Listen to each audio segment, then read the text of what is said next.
In a world where standing up often means standing alone, where the color of your skin can make you a target, and where silence feels safer than speaking out, sometimes the most unexpected allies emerge from the most unlikely places. This is not just another story about bullying or racism in schools. This is about the moment when two girls from different worlds discovered that courage doesn't have a color, and that sometimes the greatest act of rebellion is simply doing what's right. What happens when hatred meets its match in the form of unexpected friendship? What occurs when the very differences that divide us become the strength that unites us? In the hallways of Jefferson Middle School, where whispers carry more weight than textbooks, and reputation means everything, one incident would change not just two lives, but an entire community's understanding of what it truly means to stand together. This is the story of Maya Johnson and Emma Richardson, two eighth graders whose paths were never meant to cross, whose backgrounds couldn't be more different, and whose friendship would be forged in the fires of adversity. It's about the day when cruelty thought it had won, only to discover that sometimes the most powerful force in the world is a single person willing to say enough. Get ready to witness how one moment of violence sparked a revolution of kindness, how silence was shattered by the voice of justice, and how two young girls prove that real change doesn't always come from adults or authorities. Sometimes it comes from the courage to do what's right, even when everything around you says it's wrong. Maya Johnson had always been different, and at Jefferson Middle School, different was dangerous. She walked through the hallways each morning with her head held high, her natural hair styled in beautiful braids that her grandmother had taught her do, carrying herself with a dignity that seemed to irritate certain people just by existing. She was one of only 12 black students in a school of over 800, and some days that number felt more like a target than a statistic. The morning of March 15 started like any other. Maya arrived at school early, as was her habit, preferring the quiet halls before the chaos of teenagers filled every corner. She made her way to her locker, number 247, tucked away in the science wing where fewer students congregated. The metal door opened with its familiar screech, and she began organizing her books for the day ahead. Advanced Placement Biology, Honors English Literature, Pre-Calculus. Maya was brilliant, and her grades reflected a mind that refused to be limited by the low expectations some people held for students who looked like her. "Look what we have here," came a voice from behind her, dripping with mockery. Maya's shoulders tensed, but she didn't turn around immediately. She recognized the voice, Tyler Morrison, a seventh grader who somehow managed to cause more trouble than students twice his age. Behind him, she could hear the shuffling feet and snickering laughter of his usual crew, Jake Patterson, Connor Wells, and Marcus Reed. They called themselves the Wolves, though most students just call them Bullies. Maya slowly closed her locker and turned to face them. Tyler stood in the center, his blonde hair deliberately messy in that way that took 20 minutes to achieve, but was supposed to look effortless. His father owned the largest car dealership in town, and Tyler never let anyone forget it. He wore expensive sneakers and carried himself with the confidence that came from never having to face real consequences for his actions. "Can I help you with something?" Maya asked, her voice steady despite the knot forming in her stomach. She had learned long ago that showing fear only made things worse, though lately, it seemed like showing strength made things worse too. Tyler stepped closer, close enough that Maya could smell the energy drink on his breath. "We were just wondering," he said, his voice loud enough to attract attention from other students who were starting to fill the hallway. "We were wondering if you could tell us something about your people." The hallway began to quiet as more students sensed the tension. Some turned away, suddenly very interested in their phones or locker combinations. Others slowed their pace, creating a subtle circle of spectators who would later claim they hadn't seen anything if asked. "My people," Maya repeated, keeping her voice level. She could feel her heart beating faster, but years of her father's advice echoed in her mind. "Never let them see you break, baby girl. Your strength is your power, and they can't take that away unless you let them." Jake Patterson laughed, a harsh sound that echoed off the metal lockers. "Yeah, your people. Like why you always smell like coconut oil and why your hair looks like rope. The comment drew more laughter from the group, and Maya felt the familiar burn of humiliation creeping up her neck. But Maya Johnson was not easily broken. She had been dealing with comments like these since her family moved to this predominantly white suburb 3 years ago. Her parents had sacrificed everything to give her and her younger brother opportunities they never had, working multiple jobs to afford the house in the good school district. Maya carried that sacrifice with her every day, and she refused to let ignorant comments diminish its value. Actually, Maya said, her voice gaining strength, coconut oil is excellent for hair health. It prevents protein loss and has antimicrobial properties that promote scalp health. Maybe if you use some instead of that chemical-laden gel, your hair wouldn't look so damaged. She delivered the comeback with the same tone she used when answering questions in class. Intelligent, confident, and completely unafraid. The comment hit its mark. Tyler's face flushed red, and his friends looked uncertain for the first time. A few students in the hallway actually smirked, clearly impressed by Maya's quick wit and scientific knowledge. But Maya knew immediately that she had made a mistake. Tyler Morrison did not handle embarrassment well, especially not in front of an audience. "Oh, we got a smart mouth here," Tyler said, his voice dropping to a dangerous whisper. "You think you're better than us, don't you? Coming into our school, acting all superior with your fancy words and your attitude." "It's not your school," Maya replied quietly but firmly. "It's everyone's school." The words hung in the air like a challenge, and Maya could see Tyler's anger intensifying. Connor Wells, who had been quiet until now, stepped forward. He was bigger than the others, already showing signs of the football player he hoped to become in high school. "Maybe we need to teach this girl some respect," he said, cracking his knuckles in a way that was clearly meant to intimidate. Maya took a step back, her back now pressed against her locker. The circle of students around them had grown larger, but none seemed inclined to help. She looked around desperately, hoping to see a teacher or adult, but the hallway was filled only with teenagers who were either too scared or too entertained to intervene. "What's wrong?" Tyler asked, noticing her glance around the hallway. "Looking for help? Nobody's going to help you. You want to know why? Because nobody here likes you. Nobody wants you here. You stick out like a sore thumb, and everybody notices." The words were designed to hurt, and they did. Maya had worked so hard to fit in, to be accepted, to prove that she belonged in advanced classes and honor societies and school competitions. She had won awards, earned perfect grades, and contributed to every club and organization that would have her. But in Tyler's eyes, and in the eyes of too many others, none of that mattered. All they saw was her skin color, her differences, her otherness. Marcus Reed, who had been the quietest of the group, suddenly spoke up. "My dad says people like you are taking spots that should go to people like us. Says it's not fair that you get special treatment just because of how you look." Maya felt something inside her snap. "Special treatment?" she repeated, her voice rising for the first time. "You think getting called names every day is special treatment? You think having people assume I don't belong in advanced classes is special treatment? You think working twice as hard just to be seen as half as good is special treatment?" Her voice carried down the hallway, and more students stopped to watch the confrontation. Some looked uncomfortable, finally beginning to understand the daily reality Maya faced. Others seemed energized by the conflict, their phones already out to record whatever happened next. Tyler seemed to realize he was losing control of the situation. The crowd was no longer entirely on his side, and Maya's words were clearly resonating with some students. He needed to reassert his dominance, to remind everyone why he was feared and respected in equal measure. "You know what?" Tyler said, his voice now loud enough for everyone to hear clearly. "I'm tired of listening to your excuses. I'm tired of your attitude.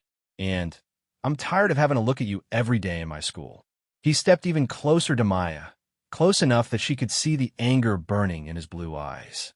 "Maybe it's time somebody reminded you where you really belong," he continued, his hand moving toward Maya's shoulder as if to push her. "But Just as Tyler's hand was about to make contact, a voice cut through the tension like a knife through silk. "Tyler Morrison, what exactly do you think you're doing?" Every head in the hallway turned toward the voice. Standing at the edge of the crowd, her arms crossed and her green eyes blazing with fury, was Emma Richardson. She was tall for an 8th grader, with straight blonde hair that fell past her shoulders and the kind of natural confidence that came from being popular without even trying. Emma was everything Maya wasn't: white, wealthy, effortlessly accepted by everyone around her. But more importantly, Emma Richardson was someone Tyler Morrison couldn't simply dismiss or intimidate. Her father was Dr. James Richardson, one of the most respected surgeons in the county and a major donor to the school district. Her mother served on the school board. Emma herself was student body vice president, captain of the debate team, and had never received anything lower than an A in any class she had ever taken. Tyler's hand froze in midair, still reaching toward Maya, but now uncertain whether to complete the movement. The hallway fell completely silent except for the distant sound of sneakers squeaking on linoleum as more students arrived for first period. "I asked you a question, Tyler," Emma repeated, stepping forward through the crowd. Students automatically moved aside for her, creating a clear path between her and the confrontation at Maya's locker. "What are you doing to Maya?" Tyler's friends exchanged nervous glances. They were used to intimidating students who were afraid to fight back or too isolated to have allies. Emma Richardson was neither afraid nor isolated, and her intervention changed the entire dynamic of the situation. "This doesn't concern you, Emma," Tyler said, trying to regain his composure and authority. "This is between me and her." He gestured toward Maya dismissively, but his hand had dropped back to his side. Emma's laugh was cold and sharp. "Actually, Tyler, bullying concerns everyone in this school, and what I just witnessed looked an awful lot like bullying to me." She pulled out her phone, and Tyler's eyes widened as he realized she might have been recording the confrontation. "You better not have filmed anything," Connor Wells said, taking a step toward Emma, but his movement was hesitant, uncertain. Even he understood that threatening Emma Richardson would bring consequences none of them were prepared to face. "Threatening me now, Connor?" Emma asked, raising an eyebrow. "That's interesting. Should I add that to the list of things I'm reporting to Principal Matthews?" The mention of the principal's name sent a visible ripple through Tyler's group. Principal Matthews had already warned them about their behavior after previous incidents, and they all knew they were walking on thin ice. Maya watched this exchange with a mixture of surprise and confusion. Emma Richardson had never spoken to her before today, had never acknowledged her existence despite the fact that they shared several classes. Maya had always assumed Emma was like most of the other popular students, not actively cruel, but not particularly interested in defending outsiders either. But here Emma stood, facing down Tyler Morrison and his crew with the kind of fearless confidence that Maya could only dream of possessing. It was the kind of intervention Maya had hoped for countless times, but never expected to receive, especially not from someone like Emma. Tyler seemed to be calculating his options, his eyes darting between Emma, Maya, and the crowd of students that had gathered. The situation had spiraled far beyond his control, and he was smart enough to recognize that continuing the confrontation would only make things worse for him. "Whatever," Tyler finally said, trying to sound dismissive. "This isn't over," he added, pointing at Maya with a finger that shook slightly with suppressed anger. "Actually, Tyler," Emma said, stepping protectively in front of Maya, "I think it is over. And if I see you bothering Maya again, or if I hear about you bothering her, there will be consequences. Real consequences. Do you understand me?" Tyler's jaw clenched, but he nodded curtly. He gestured to his friends, and they began to walk away, their departure lacking the swagger they had arrived with. The crowd of students began to disperse as well, the show apparently over. Maya remained pressed against her locker, her heart still racing from the encounter. She looked at Emma, who was still standing protectively in front of her, and felt a complex mixture of gratitude and embarrassment wash over her. "Thank you," Maya said quietly, her voice barely above a whisper. Emma turned to face her fully for the first time, and Maya was surprised to see genuine concern in the other girl's eyes. "Are you okay?" Emma asked, her voice much softer than it had been when she was confronting Tyler. Maya nodded, though she wasn't entirely sure it was true. The encounter had shaken her more than she wanted to admit, and she was still processing the fact that Emma Richardson, of all people, had been the one to intervene. "How much of that did you hear?" Maya asked, suddenly, worried about how the confrontation had looked from Emma's perspective. "Enough," Emma replied grimly. "And I saw enough too. Tyler and his friends have been getting away with too much for too long." The first period bell rang, echoing through the hallway and reminding both girls that they had classes to get to. Students began moving with more purpose, the drama of the morning temporarily forgotten in the face of academic obligations. "I should get to class," Maya said, gathering her books from her locker with hands that still trembled slightly. "Maya," Emma said, causing the other girl to look up at her. "This really isn't over. Not the way Tyler means it, but in a good way. Nobody should have to deal with that kind of treatment, especially not alone." Before Maya could respond, Emma was walking away, her long blonde hair swinging behind her as she navigated through the crowd of students heading to their first period classes. Maya watched her go, wondering what exactly Emma had meant by her parting words and whether this unexpected intervention would change anything about her daily experience at Jefferson Middle School. As Maya walked toward her advanced biology class, she couldn't shake the feeling that something fundamental had shifted in the hallway that morning. For the first time in 3 years at Jefferson Middle School, someone had stood up for her. Someone had seen her as worthy of protection and defense. But Maya also knew Tyler Morrison well enough to understand that Emma's intervention, while appreciated, might have made things worse in the long run. Tyler didn't forget slights, and he especially didn't forget public humiliations. If he couldn't get to Maya directly anymore, he would find other ways to make her life difficult. Still, as Maya took her seat in biology class and pulled out her notebook, she found herself thinking about the look in Emma's eyes when she had asked if Maya was okay. It had been genuine concern, the kind of empathy Maya hadn't expected to find in someone from Emma's social circle. Maybe, just maybe, things were about to change at Jefferson Middle School. And maybe for the first time since her family had moved to this town, Maya Johnson wouldn't have to face those changes alone. The rest of Maya's morning passed in a blur of equations and literary analysis, but her mind kept drifting back to the confrontation at her locker. By the time lunch period arrived, the story had spread throughout Jefferson Middle School with the speed and distortion that only middle school gossip could achieve. Some versions had Emma threatening Tyler with suspension. Others claimed Maya had started the whole thing by insulting Tyler's family. A few even suggested that Emma and Maya had been planning the confrontation together, though anyone who knew either girl would have immediately recognized the impossibility of that scenario. Maya sat alone at her usual table in the far corner of the cafeteria, picking at the sandwich her mother had packed that morning. Turkey and cheese on whole wheat bread with an apple and a note that read, "Have a wonderful day, sweetheart," in her mother's careful handwriting. Maya smiled despite herself, thinking about how her mother still insisted on packing her lunch, even though Maya had begged to buy cafeteria food like everyone else. Her mother claimed it was healthier and more economical, but Maya suspected it was really because her mother wanted to send a little piece of home with her every day.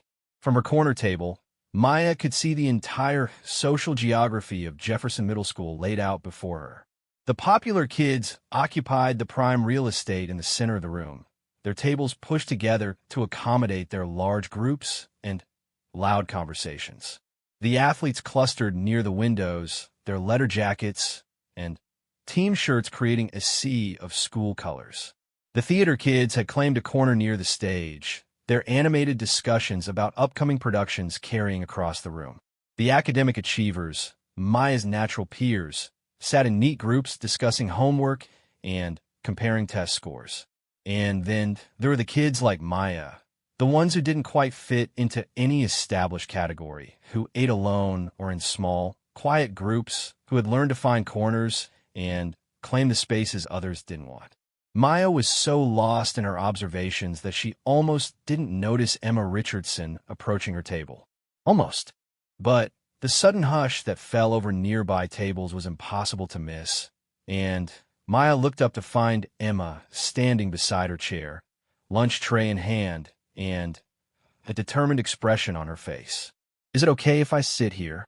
Emma asked, though she was already setting her tray down on the table. Maya glanced around the cafeteria, noting the stares and whispers that Emma's action had generated. "Are you sure you want to do that?" Maya asked quietly. "People are watching."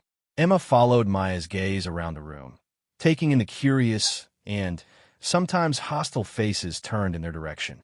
"Let them watch," she said, settling into the chair across from Maya with the kind of confidence that only came from a lifetime of being welcomed everywhere you went. The two girls sat in awkward silence for a moment, the weight of their different worlds heavy between them. Emma's lunch tray held the cafeteria's daily special, pizza, fruit cup, and chocolate milk, while Maya's homemade sandwich suddenly felt like another marker of her otherness. "Thank you," Maya said finally, breaking the silence. "For this morning, I mean. You didn't have to do that." Emma looked up from her pizza, her green eyes meeting Maya's brown ones directly. "Yes, I did," she said simply. Tyler and his friends were way out of line. Someone needed to stop it. "But why you?" Maya asked, genuine curiosity in her voice. "We don't even know each other." Emma was quiet for a moment, seeming to consider her answer carefully. "We're in AP Biology together," she said finally, "and Honors English, and Pre-Calc. We've been in the same classes for 2 years, Maya. Just because we haven't talked doesn't mean I don't know who you are." Maya felt a flush of embarrassment. She had assumed that popular students like Emma didn't even notice students like her, but apparently she had been wrong. "I didn't think you knew my name," she admitted. "Maya Johnson," Emma said, smiling for the first time since she had sat down. "You sit in the front row in biology and always have the right answers. You wrote that incredible essay about To Kill a Mockingbird that Mrs. Peterson read to all her classes. And you're the only person in pre-calc who actually understands logarithms." Maya stared at Emma in surprise. Not only did Emma know her name, but she had been paying attention to Maya's academic achievements in a way that Maya never would have expected. "I pay attention," Emma continued, as if reading Maya's thoughts. "And what I've noticed is that you're one of the smartest people in our grade, but you always sit alone and nobody talks to you. That's not right." "It's complicated," Maya said quietly, looking down at her sandwich. "Because you're black," Emma said, her voice matter-of-fact but not unsympathetic. Maya's head snapped up, surprised by Emma's directness. Most white students at Jefferson Middle School seemed to pretend not to notice race at all, as if acknowledging differences was somehow worse than ignoring them entirely. "Partly," Maya admitted, "but also because I'm different in other ways, too. My family doesn't have money like most of the families here. My parents work multiple jobs just to afford our house. I can't afford to go to the movies every weekend or buy new clothes every month. And I actually care about school, which apparently makes me weird." Emma nodded thoughtfully. "My parents have money," she said, "and sometimes I think that makes things easier and harder at the same time. People assume things about me because of who my parents are, just like they assume things about you because of how you look." It wasn't exactly the same thing, and both girls knew it, but Maya appreciated Emma's attempt to find common ground between their vastly different experiences. "Can I ask you something?" Emma said, leaning forward slightly. Maya nodded. "This morning with Tyler and his friends, is that normal for you? Do things like that happen a lot?" Maya hesitated, unsure how much honesty she wanted to share with someone she barely knew. But something in Emma's expression, genuine concern mixed with what looked like guilt, made her decide to tell the truth. "Not exactly like this morning," Maya said slowly. "Usually it's more subtle. Comments about my hair, questions about whether I belong in advanced classes, assumptions about my family. People asking to touch my skin to see if the color comes off. Being told I only got into honor society because of affirmative action. Having teachers act surprised when I know the right answers. Emma's face grew darker with each example Maya shared. That's horrible, she said quietly. I had no idea it was that bad. Most people don't, Maya replied. It's not like Tyler and his friends walk around with signs advertising that they're racist bullies. And a lot of it happens when adults aren't around, or in ways that adults don't recognize as problematic. But other students see it, Emma said, and Maya could hear something like accusation in her voice, not directed at Maya, but at herself and the other students who had witnessed Maya's daily struggles without intervening. Other students see it, Maya confirmed, but most of them don't care enough to do anything about it. And some of them agree with Tyler and his friends. They're just not bold enough to say it out loud. Emma was quiet for a long moment, staring down at her untouched pizza. I should have noticed sooner, she said finally. I should have said something before today. You couldn't have known if nobody told you, Maya said, though she appreciated Emma's remorse. But I could have tried to know, Emma replied. I could have paid attention to more than just test scores and essay grades. I could have seen that you were dealing with things that I never have to think about. The conversation was interrupted by the arrival of Emma's usual lunch companions. Jessica Martinez, Chloe Wong, and Alyssa Thompson approached the table with expressions of barely concealed curiosity and concern. Emma, Jessica said hesitantly, we've been looking for you. Are you okay? Emma looked up at her friends, then back at Maya, clearly torn between two worlds that had never been meant to intersect. Maya could see the conflict in her eyes and felt a familiar stab of disappointment. This was how it always went, moments of connection that dissolved as soon as social pressures reasserted themselves. I'm fine, Emma said to her friends, but she didn't invite them to sit down. Chloe glanced at Maya with poorly concealed suspicion. We heard about what happened this morning, she said, directing her words to Emma, but clearly referring to Maya. With Tyler Morrison and his crew. That must have been scary. It wasn't scary for me, Emma replied, her voice taking on an edge that Maya hadn't heard before. I wasn't the one being threatened. Alyssa looked confused. But why were you even involved? I mean, it's not like you and... She gestured vaguely toward Maya, clearly struggling with how to complete her sentence. Like Maya, and I what? Emma asked, her tone dangerously quiet. Like you two are friends, or anything, Jessica finished, though she seemed to immediately regret her words. Maya felt the familiar burn of humiliation creeping up her neck. Of course, Emma's friends couldn't understand why Emma would involve herself in Maya's problems. Of course, they couldn't imagine Emma actually wanting to be friends with someone like Maya. But before Maya could make an excuse to leave, Emma surprised her again. Actually, Emma said, standing up from the table and gathering her lunch tray, Maya and our friends. And if that's a problem for any of you, then maybe we need to have a different conversation. Maya stared at Emma in shock. The declaration of friendship was unexpected enough, but the fact that Emma was willing to potentially alienate her established friend group to make that declaration was almost incomprehensible. Emma's friends exchanged glances, clearly unsure how to respond to this development. They had never seen Emma challenge their assumptions so directly, and they were clearly struggling to process this new dynamic. We should go, Emma said to Maya, extending her hand to help Maya up from her chair. I want to show you something before next period starts. Maya gathered her lunch and backpack, still somewhat stunned by the turn the conversation had taken. As they walked away from the table, she could hear Emma's friends whispering urgently behind them, their voices carrying notes of confusion and concern. Emma led Maya through the cafeteria and out into the hallway, where the noise and tension of the lunch period gave way to relative quiet and privacy. You didn't have to do that, Maya said as soon as they were alone. Do what? Emma asked, though Maya could tell she knew exactly what she was referring to. Stand up to your friends like that. Tell them we're friends when we barely know each other. Risk your social status for someone like me. Emma stopped walking and turned to face Maya directly. Someone like you? She repeated, her voice carrying a note of frustration. Maya, you're one of the most intelligent, accomplished people in our grade. You're kind and thoughtful and hardworking. If my friends can't see that, or if they have a problem with me being friends with you because of your race, then maybe they're not the kind of friends I want to have. Maya felt tears prick at the corners of her eyes, overwhelmed by hearing someone speak about her with such respect and admiration. She had grown so accustomed to being seen through the lens of others' prejudices that Emma's straightforward appreciation of her character felt almost foreign. But your reputation, Maya said weakly, your popularity, your social group, you could lose all of that. Emma shrugged. Then I'll lose it. Maya, I've been popular my whole life, and do you know what I've learned? Being popular doesn't mean anything if you're not a good person.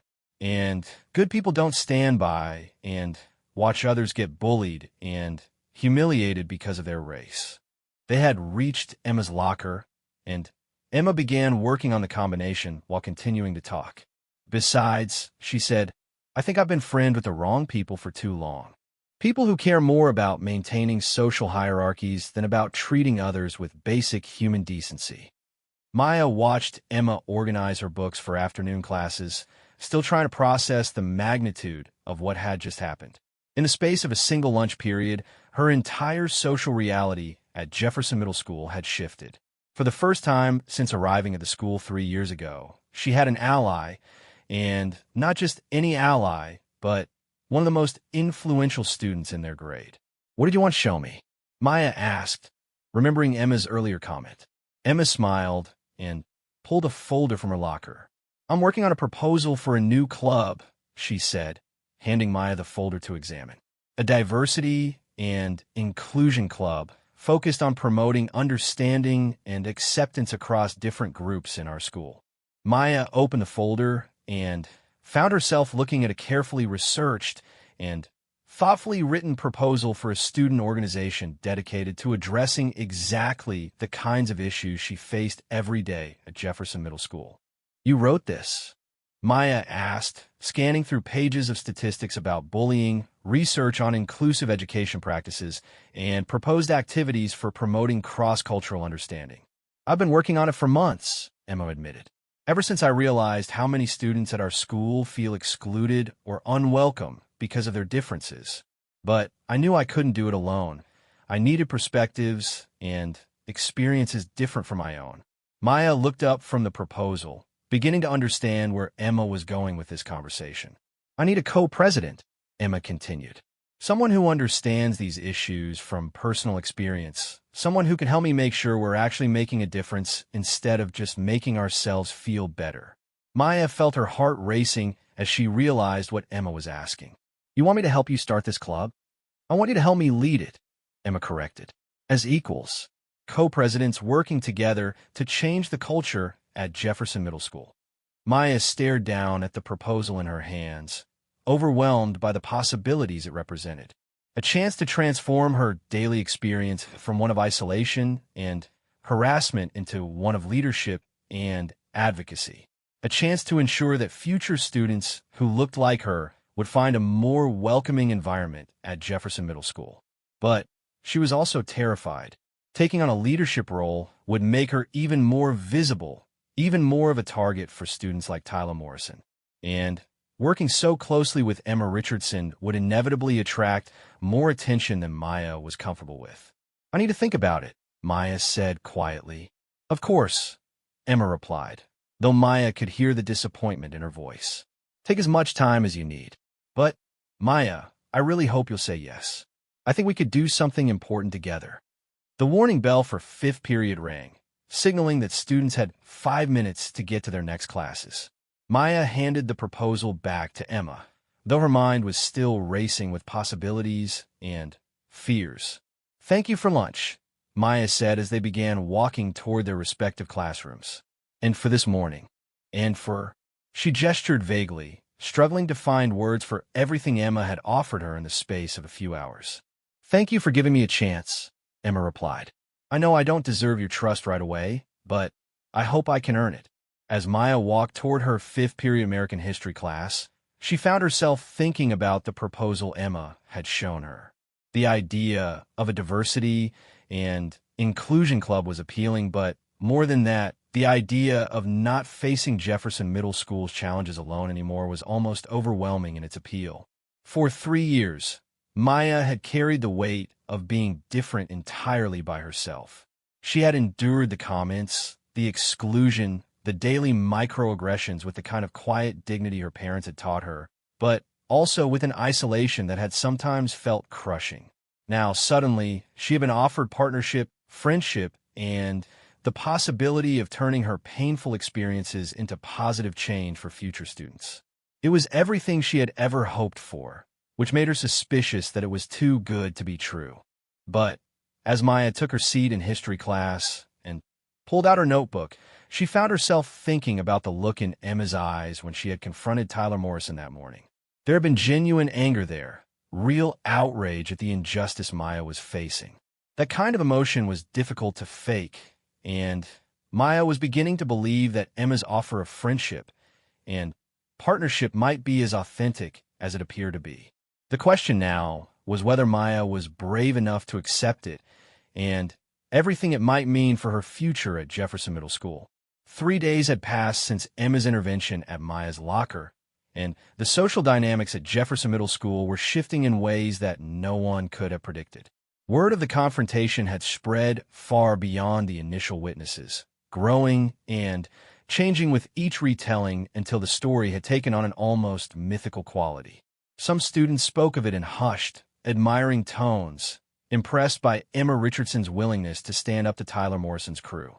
Others discussed it with confusion and disapproval, unable to understand why someone of Emma's social standing would involve herself in what they saw as someone else's problem. Maya had spent those 3 days in a state of constant awareness, hyper-vigilant about every interaction and every glance in her direction. She had expected immediate retaliation from Tyler and his friends, but instead she had encountered something almost worse, a watchful silence that felt pregnant with threat. Tyler nodded to her in the hallways now, but his nods carried a promise that Maya couldn't quite decipher. His friends had stopped making overt comments about her appearance or presence, but their stares had become more intense, more calculating. Emma, meanwhile, had continued to seek out Maya's company in ways that were both flattering and terrifying.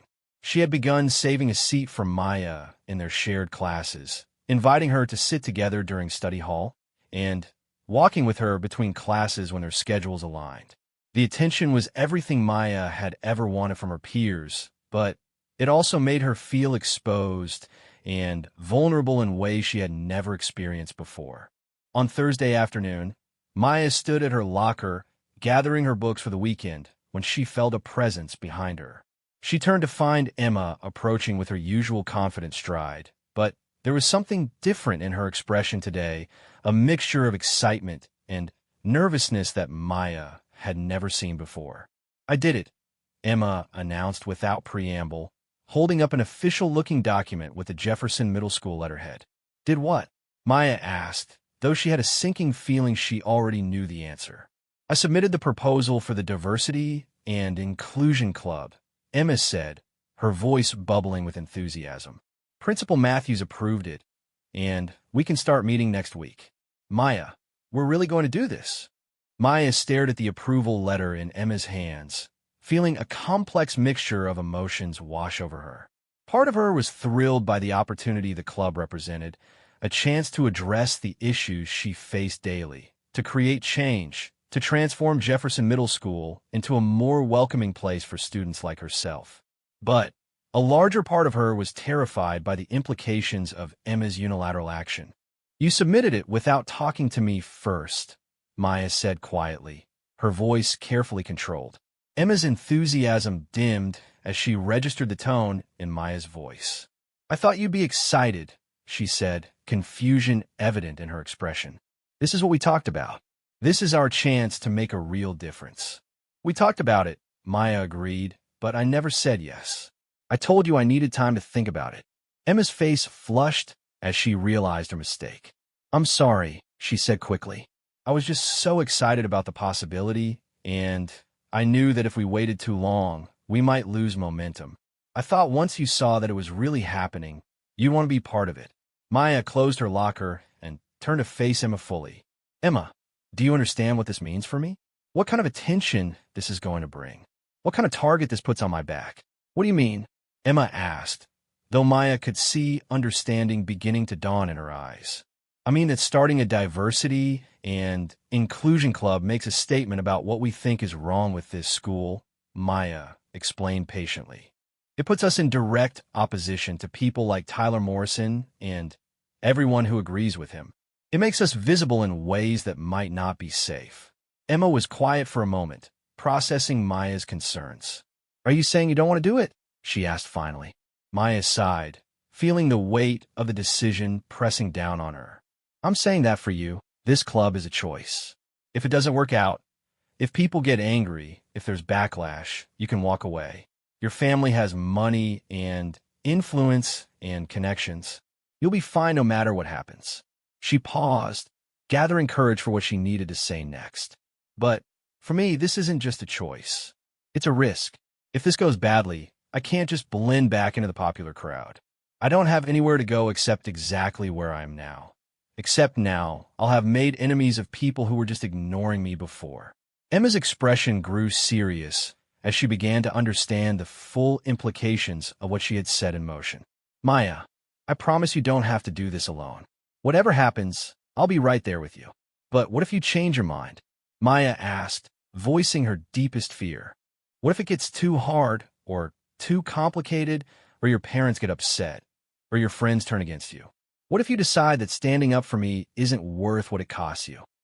The question hung between them in the now empty hallway, and Maya could see that Emma was struggling to find an answer that would address Maya's legitimate concerns while also maintaining her own conviction about moving forward with the club. I won't change my mind, Emma said finally, but her voice lacked the certainty Maya needed to hear. You can't know that, Maya replied gently. Emma, you've been popular and accepted your whole life. You don't know what it's like to be an outsider, to have people actively dislike you just for existing. You don't know how it feels to be alone and targeted every single day. Emma started to protest, but Maya held up her hand to stop her. I'm not saying that to hurt you, Maya continued. I'm saying it because I need you to understand that this isn't a game or a social justice project for me. This is my life. These are the people I have to see every day, the hallways I have to walk through, the classrooms I have to sit in. And if we do this wrong, or if you decide you're done with it, I'm the one who will pay the price long after you've moved on. Emma was quiet for a long moment, and Maya could see her processing the reality of what Maya was saying. For perhaps the first time, Emma was beginning to understand the true cost of the allyship she was offering. So what do you want me to do? Emma asked finally. Should I tell Principal Matthews that we're not going to go through with the club? Maya closed her eyes and took a deep breath, weighing her options. She could say yes, let Emma cancel the club, and return to her previous existence of quiet endurance. It would be safer, certainly, and it would require nothing of her except the ability to continue carrying her burdens alone. Or she could take the risk, accept Emma's partnership, and try to create the change she had always dreamed of seeing at Jefferson Middle School. It would be dangerous and difficult, and there was no guarantee that Emma would stay committed when things got challenging. But it might also be her only chance to transform not just her own experience, but the experiences of future students who would come after her. Maya, Emma said softly, and Maya opened her eyes to find Emma watching her with genuine concern and patience. If we do this, Maya said slowly, we do it right. We don't just start a club and hope for the best. We plan carefully, we build support gradually, and we make sure we have allies and resources before we take on the people who want to see us fail. Emma nodded eagerly. Absolutely. Whatever you think we need to do. And if things get bad, Maya continued, if there's serious backlash or if people start targeting us in ways that feel dangerous, you don't get to decide on your own that it's worth pushing through. We make those decisions together as partners. Of course, Emma agreed. Equal partners in everything. Maya studied Emma's face, looking for any sign of doubt or reservation. What she saw instead was determination mixed with a humility that she hadn't expected. Emma was beginning to understand the magnitude of what they were undertaking, and rather than backing down, she seemed more committed than ever to seeing it through. "Okay," Maya said finally. "Let's do it." Emma's face broke into a brilliant smile, and for a moment Maya caught a glimpse of what Emma must have been like as a small child, enthusiastic, optimistic, and completely convinced that good intentions could overcome any obstacle. But their moment of celebration was interrupted by the sound of slow, sarcastic applause echoing through the hallway. Both girls turned to see Tyler Morrison and his crew approaching from the direction of the main entrance, their faces wearing expressions of mock admiration. "Well," Tyler said, still clapping slowly, "look what we have here. The social justice warriors making their battle plans." Maya felt her stomach drop. Of all the times for Tyler to appear, this had to be the worst possible moment. She and Emma were alone in the hallway. Most of the other students had already left for the day, and Tyler's group looked more confident and aggressive than Maya had ever seen them. "Tyler," Emma said, her voice carrying a warning tone that Maya hoped would be enough to defuse the situation. But Tyler was clearly not in the mood to be deterred by warnings. "I heard about your little club, Emma," he said, his voice dripping with disdain. "A diversity and inclusion club. How noble of you. How progressive." He took a step closer to the two girls, and Maya could see Connor Wells and Jake Patterson flanking him with expressions that looked decidedly menacing. "Here's the thing, though," Tyler continued, his voice growing harder. "Some of us don't appreciate you trying to change our school to accommodate people who don't belong here in the first place." Maya felt her anger flare at the comment, but she also felt Emma tense beside her, and she knew that whatever happened next would determine whether their partnership could survive its first real test. "Everyone belongs here, Tyler," Emma said, her voice steady despite the obvious threat in Tyler's approach. "This is a public school.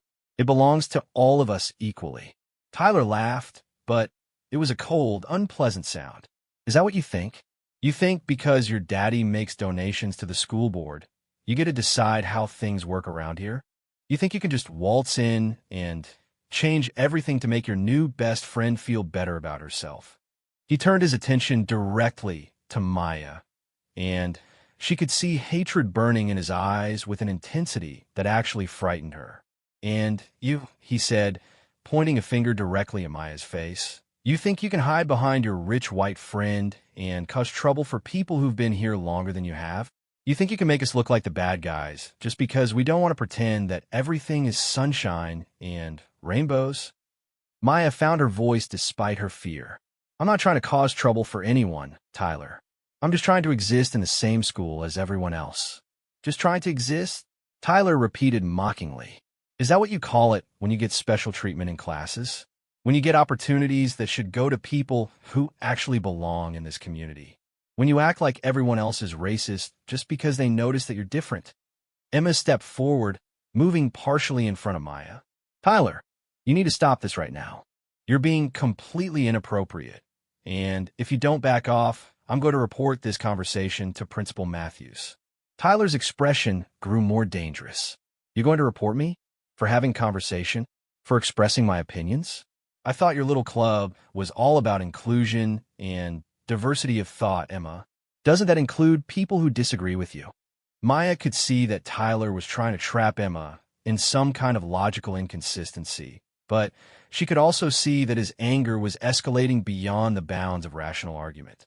This felt different from their previous encounters, more personal, more volatile. "There's a difference between disagreement and harassment, Tyler," Emma replied firmly. "And what you're doing right now is harassment." Connor Wells spoke up for the first time. "Maybe what we're doing is just giving you both a reality check," he said, his voice carrying an implicit threat. "Maybe we're trying to help you understand that some changes aren't welcome around here." Jake Patterson nodded in agreement. "Some of us think this school was fine the way it was before certain people started trying to fix problems that didn't exist." Maya felt something snap inside her at the implication that her experiences of discrimination and exclusion were imaginary. "Problems that didn't exist?" she repeated, her voice rising with indignation. "Tyler, 3 days ago you and your friends cornered me in my locker and made racist comments about my hair and my skin. How is that not a problem? We were just talking, Tyler said dismissively. If you can't handle normal conversation, maybe the problem is with you, not with us. Emma turned to look at Tyler with an expression of complete disgust. Normal conversation? Tyler, I was there. I heard what you said. There was nothing normal about it. Tyler's face flushed red with anger. You know what, Emma? You want to know what's not normal? What's not normal is you throwing away your reputation and your friendships to defend someone who doesn't even appreciate it. What's not normal is you acting like you're some kind of savior when really you're just virtue signaling to make yourself feel important. The comment hit Emma like a physical blow, and Maya could see doubt and hurt flash across her face.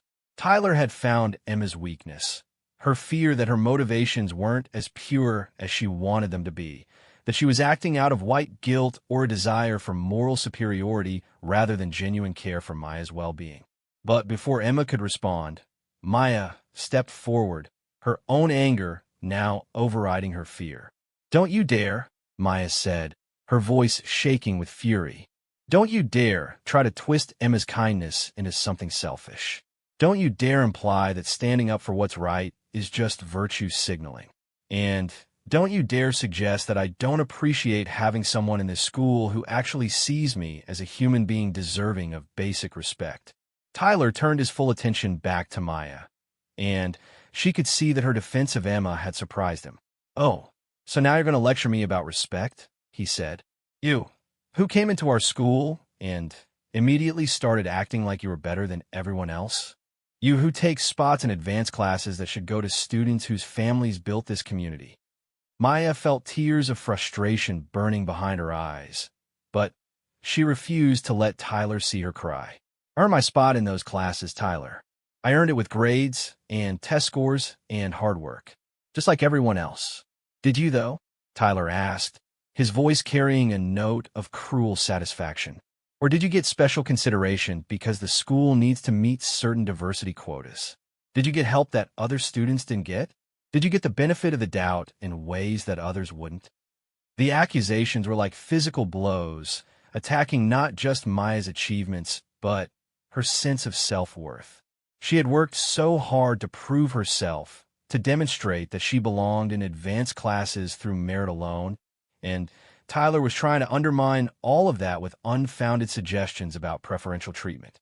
But before Maya could formulate a response, Emma's voice cut through the tension like a knife. "Tyler Morrison, you are a pathetic, insecure little boy who can't stand the fact that Maya Johnson is smarter, more hardworking, and more decent than you will ever be." Emma's voice carried across the hallway with a clarity and force that seemed to echo off the walls. "You want to talk about people who don't deserve their opportunities? Let's talk about how you got into this school district.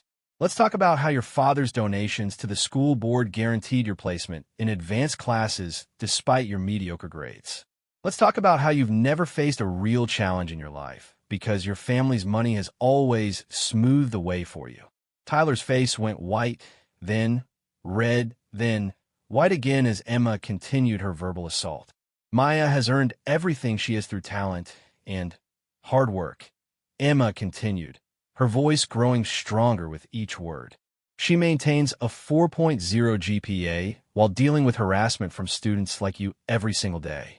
She contributes to class discussions with insights that make our teachers think differently about the material. She's kind to everyone, even people who don't deserve her kindness, and she carries herself with a dignity that you couldn't understand if it was explained to you with flashcards and picture books." Maya stared at Emma in amazement. She had never heard anyone defend her so passionately, so thoroughly, so fearlessly. Emma was risking everything, her social standing, her relationships, her reputation, to stand up for Maya in the most public and definitive way possible. But Tyler wasn't finished. His face was now twisted with a rage that went far beyond anything Maya had seen from him before, and she suddenly realized that they had pushed him to a point where words might no longer be enough to satisfy his need for retaliation. "You know what?" Tyler said, his voice dropping to a dangerous whisper. I'm tired of listening to both of you. I'm tired of pretending that this conversation matters. And I'm especially tired of watching you destroy everything good about this school for the sake of your little social experiment. He took a step closer to Maya, close enough that she could feel his breath on her face. You want to know what I think? I think it's time someone reminded you both that there are consequences for trying to change things that don't need to be changed. Maya felt a chill of real fear run down her spine. Tyler's voice carried a promise of violence that went far beyond his usual verbal intimidation, and she suddenly realized that she and Emma were alone in a hallway with three boys who were clearly prepared to escalate this confrontation beyond words. But Emma seemed to sense the danger too, and she pulled out her phone with quick, decisive movements. I'm calling Principal Matthews, she announced, her fingers already moving across the screen. Tyler's hand shot out and knocked the phone from Emma's grasp, sending it clattering across the hallway floor. I don't think so, Tyler said, his voice now carrying no pretense of civilization. I think it's time for a different kind of conversation. The sound of Emma's phone clattering across the linoleum floor seemed to echo through the empty hallway like a gunshot. In that moment, Maya understood with crystal clarity that she and Emma had crossed a line from which there might be no return. Tyler Morrison's face showed none of the calculated cruelty she had grown accustomed to over the past 3 years. Instead, she saw something far more dangerous, the raw, unfiltered hatred of someone who felt his worldview being challenged at its very foundation.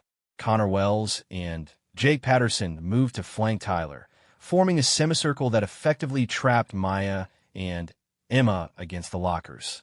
The boys were all larger than the girls, their physical presence suddenly seeming much more threatening than their previous verbal intimidation had ever been. You think you're so smart, don't you? Tyler said, his voice barely above a whisper, but somehow more menacing than if he had been shouting. You think you can come into our school, start your little club, make us look like villains, and there won't be any consequences? Maya's heart was pounding so hard she could hear it in her ears, but she forced herself to meet Tyler's gaze directly. Tyler, this doesn't have to escalate. We can walk away right now and pretend this conversation never happened. Tyler laughed, but the sound held no humor. Walk away?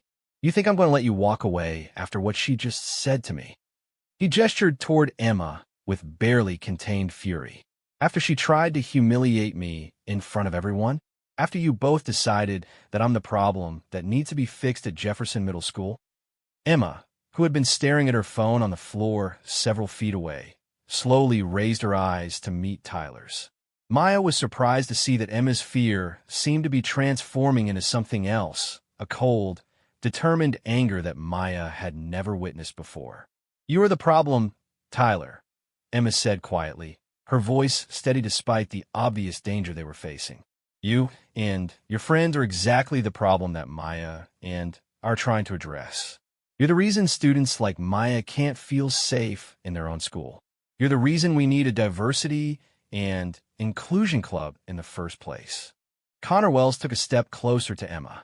Maybe we need to teach you both some respect, he said, cracking his knuckles in a gesture that was clearly meant to intimidate. Maya felt a surge of protective anger override her fear. Whatever happened to her, she couldn't let Emma suffer consequences for standing up for her. This whole situation was her fault, her burden to bear. Leave her alone, Maya said, stepping slightly in front of Emma, despite the obvious physical mismatch between herself and the three boys confronting them. Emma doesn't deserve this. If you're angry at someone, be angry at me. Oh, we're angry at both of you, Jake Patterson said, speaking for the first time since the confrontation had begun. You for thinking you belong here, and her for helping you pretend that you do. The casual cruelty of the comment hit Maya like a physical blow.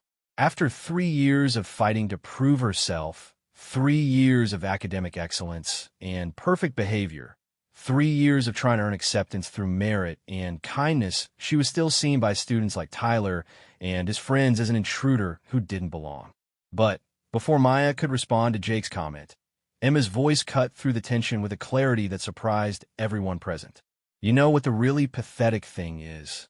Emma said, her voice growing stronger with each word. You three actually think you're the victims here.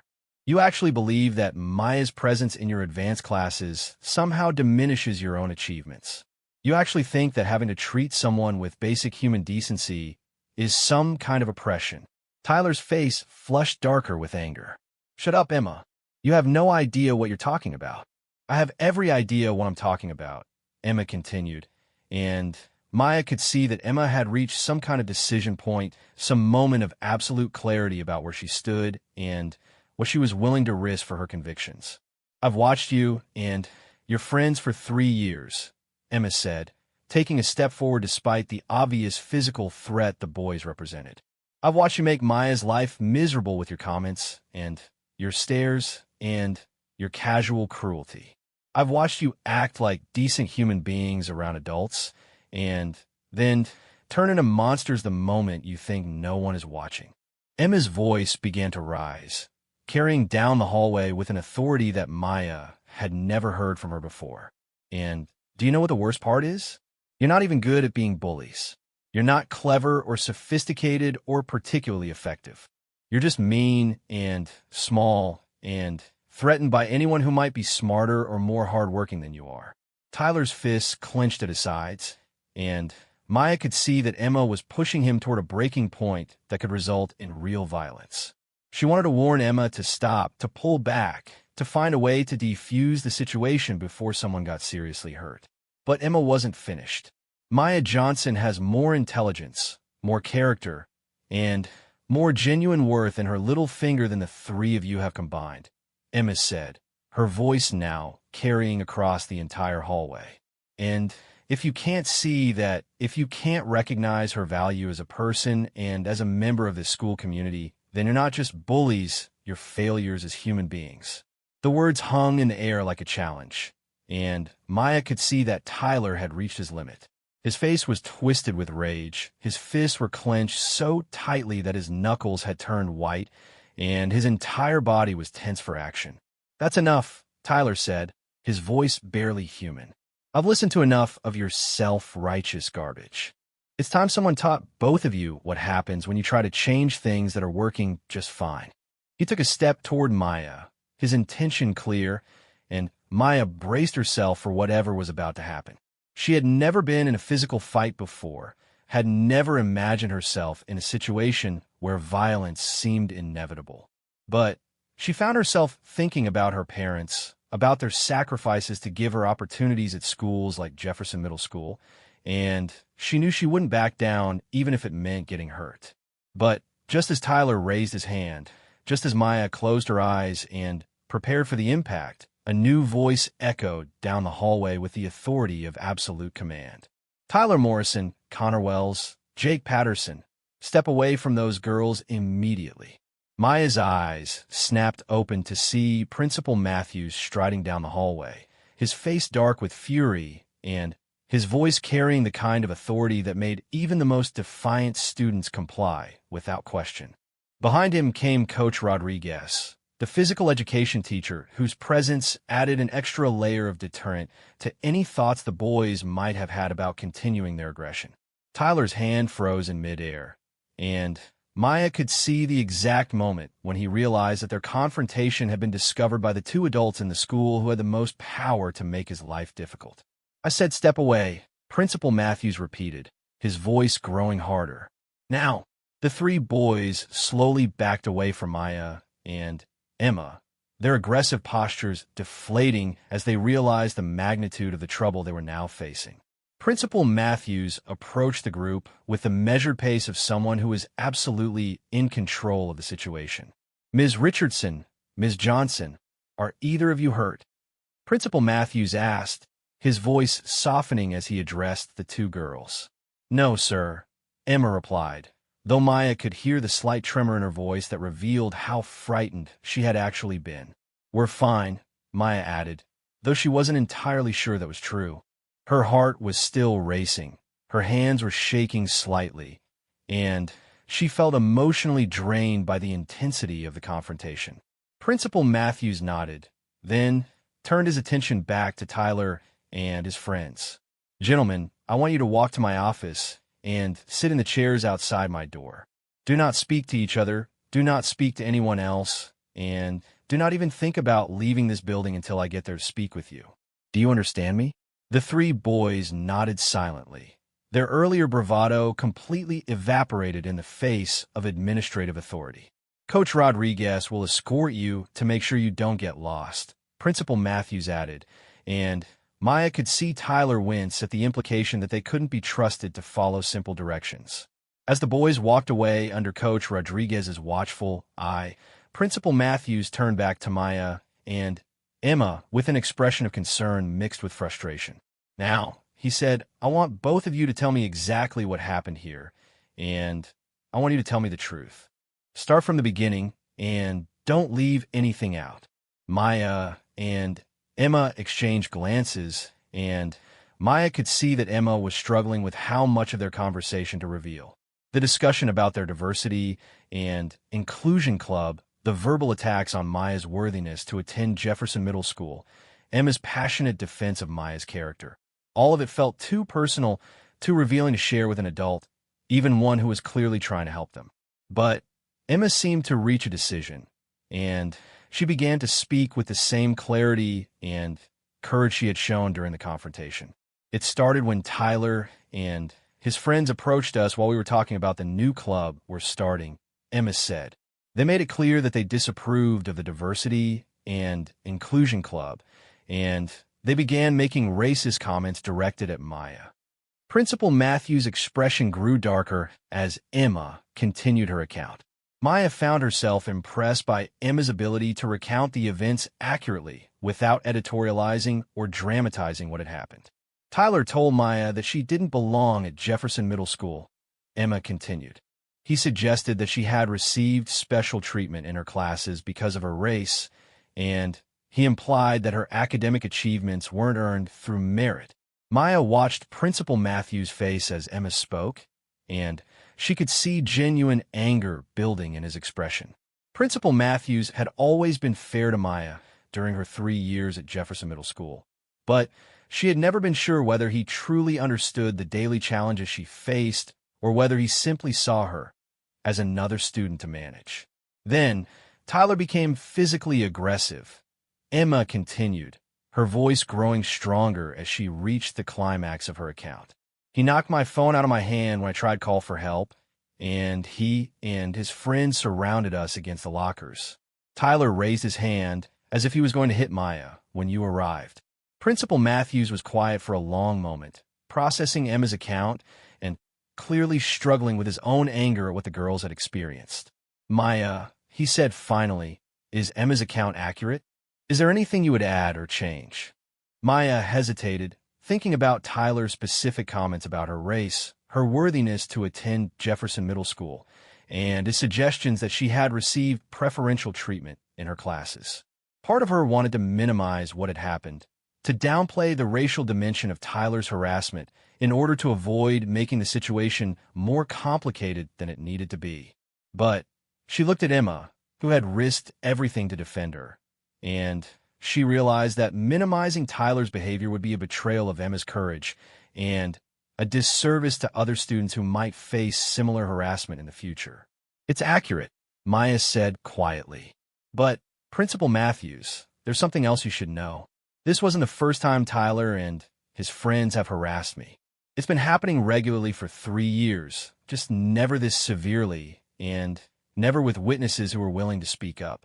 Principal Matthews closed his eyes for a moment, and Maya could see that her admission had confirmed suspicions he might have harbored, but had never been able to address without concrete evidence. "Maya," he said, opening his eyes and looking directly at her, "I want you to know that I'm deeply sorry this has been happening to you, and I'm deeply sorry that it took this long for it to come to my attention. That is a failure on my part as the principal of this school." Maya felt tears prick at the corners of her eyes. In 3 years at Jefferson Middle School, no adult had ever acknowledged the harassment she faced, let alone apologize for failing to address it. But more importantly, Principal Matthews continued, "I want you both to know that what happened here today is completely unacceptable, and there will be consequences. Real consequences. The kind of consequences that make it clear that this behavior will not be tolerated at Jefferson Middle School. Emma looked up hopefully. What kind of consequences? Principal Matthews was quiet for a moment, clearly considering his options. Tyler Morrison and his friends will be suspended for the remainder of this week, and all of next week, he said finally. When they return, they will be on disciplinary probation for the rest of the school year. Any further incidents involving harassment or intimidation will result in expulsion. Maya felt a mixture of relief and concern. The punishment was more severe than anything she had dared to hope for. But she also knew that Tyler and his friends would be even angrier when they returned to school. Additionally, Principal Matthews continued, I will be calling all of their parents today to discuss what happened and to make it clear that this kind of behavior reflects not just on the students, but on their families. And I will be implementing new policies regarding harassment and discrimination that make the consequences for this behavior much more severe and much more immediate. Emma smiled for the first time since the confrontation had begun. Thank you, Principal Matthews. That means everything to us. But Principal Matthews wasn't finished. There's one more thing, he said, and Maya could hear something different in his voice. Not anger or authority, but genuine curiosity and interest. Emma mentioned that you're starting a diversity and inclusion club, he said. I'd like to hear more about that. I think it might be exactly what Jefferson Middle School needs right now. 6 months later, Maya Johnson stood at the front of Jefferson Middle School's main auditorium, looking out at an audience of over 300 students, parents, teachers, and community members. The auditorium was packed beyond capacity, with people standing in the aisles and sitting in the orchestra pit, all gathered for the first annual Jefferson Middle School Diversity and Inclusion Showcase. Maya felt a familiar flutter of nerves in her stomach, but it was different from the anxiety she had carried for so many years at Jefferson Middle School. This nervousness came from excitement and anticipation rather than fear and dread. She was nervous because she cared about what she was about to say, not because she was afraid of how people might react to her presence. Good evening, everyone, Maya began, her voice carrying clearly through the auditorium's sound system. My name is Maya Johnson, and I'm the co-president of Jefferson Middle School's Diversity and Inclusion Club. The audience responded with enthusiastic applause, and Maya caught sight of her parents in the third row, both beaming with pride. Her mother was wiping tears from her eyes, and her father was applauding so vigorously that Maya worried he might injure himself. 6 months ago, Maya continued, I never would have imagined standing in front of all of you like this. 6 months ago, I was a student who ate lunch alone, who dreaded walking through the hallways, who had learned to make herself as invisible as possible just to get through each day. The auditorium grew quieter as Maya's words registered with the audience. Many of the adults looked surprised and concerned, clearly unaware that students like Maya had been struggling with such experiences at their school. But then something changed, Maya said, her voice growing stronger. I met someone who saw me not as an outsider or an intruder, but as a fellow student deserving of respect and friendship. I met someone who was willing to risk her own comfort and popularity to stand up for what was right.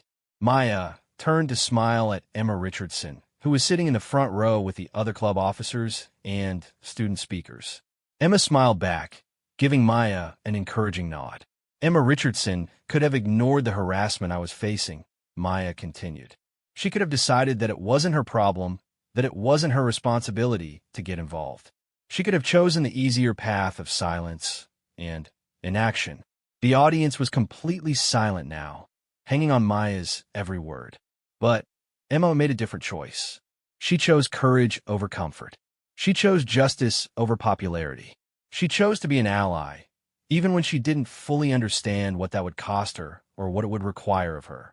Maya paused, looking around the auditorium at the faces of her classmates, many of whom had been witnesses to her struggles, but had chosen to remain silent.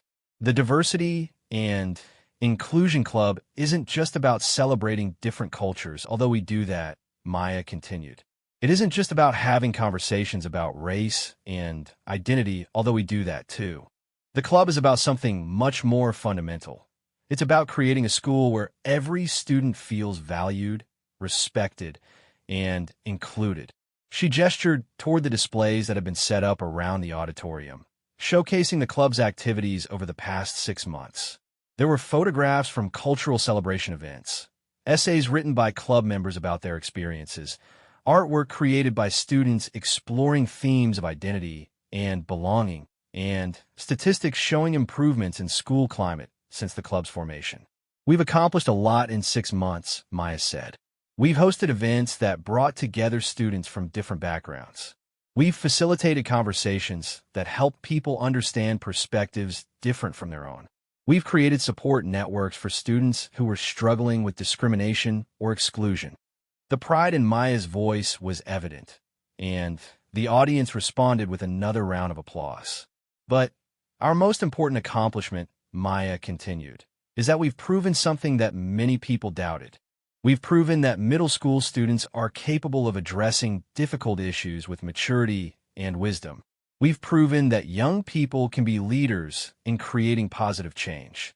And we've proven that a more inclusive school environment benefits everyone, not just the students who were previously excluded. Maya could see Principal Matthews in the audience, nodding approvingly. The transformation in his support for their efforts had been dramatic and sustained. Not only had he implemented the new anti-harassment policies he had promised, but he had also provided funding and resources for the Diversity and Inclusion Club that went far beyond Maya's original hopes. Of course, we haven't solved every problem, Maya admitted. There are still students at Jefferson Middle School who struggle with acceptance and belonging. There are still incidents of harassment and discrimination that we need to address. There are still barriers to full inclusion that we need to work together to remove. She paused, thinking about Tyler Morrison and his friends who had returned to school after their suspension with a sullen resentment that had never fully disappeared. They no longer openly harassed Maya or other minority students, but their compliance felt grudging rather than genuine. Maya had learned to see their behavioral change as a victory nonetheless. Sometimes preventing harmful actions was more important than changing hearts and minds. But what we have created is hope, Maya continued, her voice rising with passion. We have created a vision of what Jefferson Middle School can be when every student is treated with dignity and respect. We have created a model that other schools are already asking to replicate. And most importantly, we have created a community of students who will carry these values with them long after they leave Jefferson Middle School. The applause that followed was thunderous, and Maya had to wait several moments for it to subside before she could continue. I want to close by thanking some people who made this transformation possible, Maya said. First, I want to thank Principal Matthews for his leadership and support.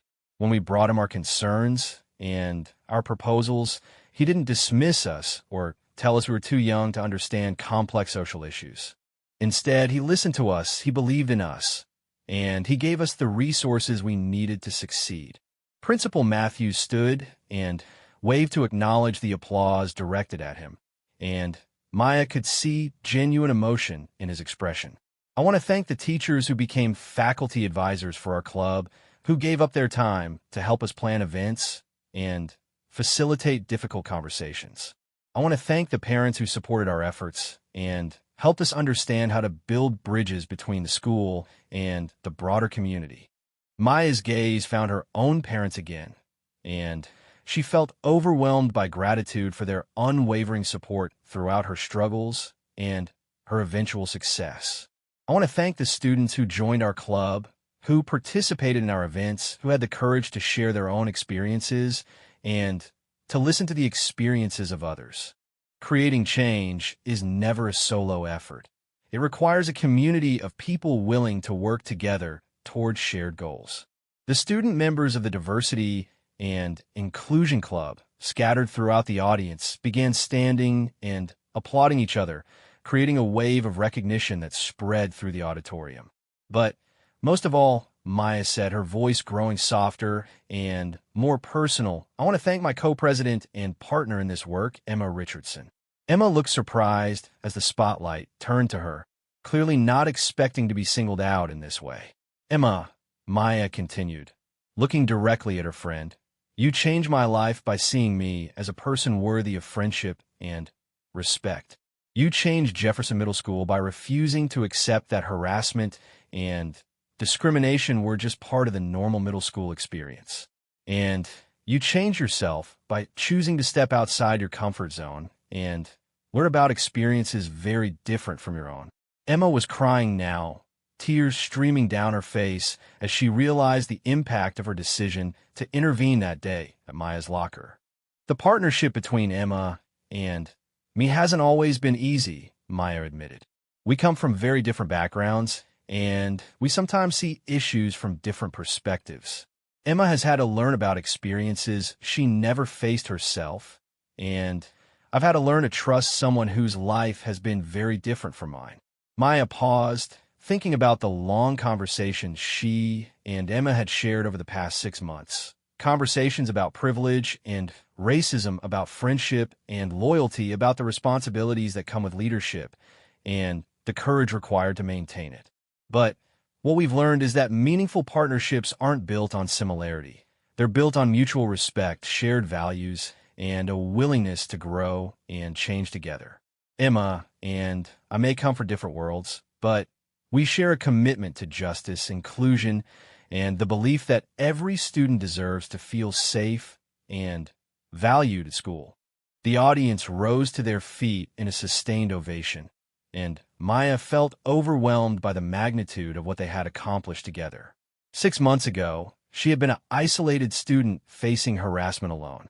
Now she stood before her entire school community as a recognized leader and advocate for change. But as Maya looked out at the standing ovation, she found herself thinking not about how far she had come, but about how much work remained to be done. The Diversity and Inclusion Club had made real progress at Jefferson Middle School, but they had also revealed how many students throughout the district were facing similar challenges. They had proven that change was possible, but they had also learned that sustaining that change required constant effort and vigilance. Before I conclude, Maya said, waiting for the applause to subside, I want to issue a challenge to everyone in this auditorium. The work of creating inclusive communities doesn't end when you leave Jefferson Middle School. It doesn't end when you graduate from high school or college. It's work that continues throughout your lives, in every community you join, in every workplace you enter, in every relationship you build. Her voice grew stronger as she delivered her final message. I challenge you to be the person who speaks up when you see someone being harassed or excluded. I challenge you to be the person who extends friendship to students who seem lonely or isolated. I challenge you to be the person who questions systems and policies that create barriers for some while providing advantages for others. Maya looked around the auditorium one final time, making eye contact with as many people as possible. I challenge you to be like Emma Richardson, to choose courage over comfort, to choose justice over popularity, to choose action over silence. Because that's how communities change. That's how schools become more inclusive.